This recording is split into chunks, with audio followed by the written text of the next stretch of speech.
नमः हरेः ॐ नीलाद्रिनाथं जगतामधीशम् चिदं स्वरूपशरणैकनाथं श्रीनीलगोत्राधिपतिवरेण्य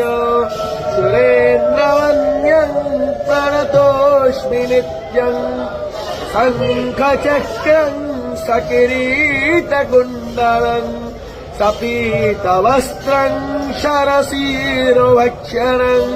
सहारवक्षस्थलकौस्तुभस्त्रियं नमामि विष्णु शिरसाश्चतुर्भुजम् ॐ हरेः ॐ नेमाधोमप्पिन्मानः मा जीवः